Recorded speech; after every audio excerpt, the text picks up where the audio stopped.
The Roman army, or rather the actual Roman units, were for the most part all heavy infantry. Therefore, the Romans turned to their allies for the vast majority of the cavalry and light infantry that made up the army. When we say Roman army, referring to an army on campaign, it means all the legions within it and any allies.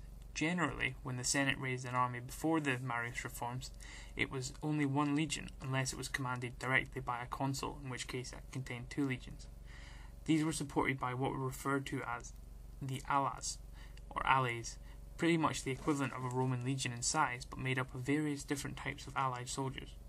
They would have about the same number of infantry, formed into cohorts, which were much bigger than the Roman equivalent.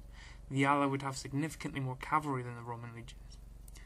During the Second Punic War, around 200 BC, the legions were described by Polybius as having 300 cavalry each, and the ala were described as having 3 times as much, so it can be assumed that the allies would have around 1,000 horsemen in each ala. The ala formed on the flanks of the Roman legion when they were deploying for battle. Sometimes the best of the allied cavalry would be formed into a separate unit called the Extraordinarii, who were used directly by the consul in charge of the army.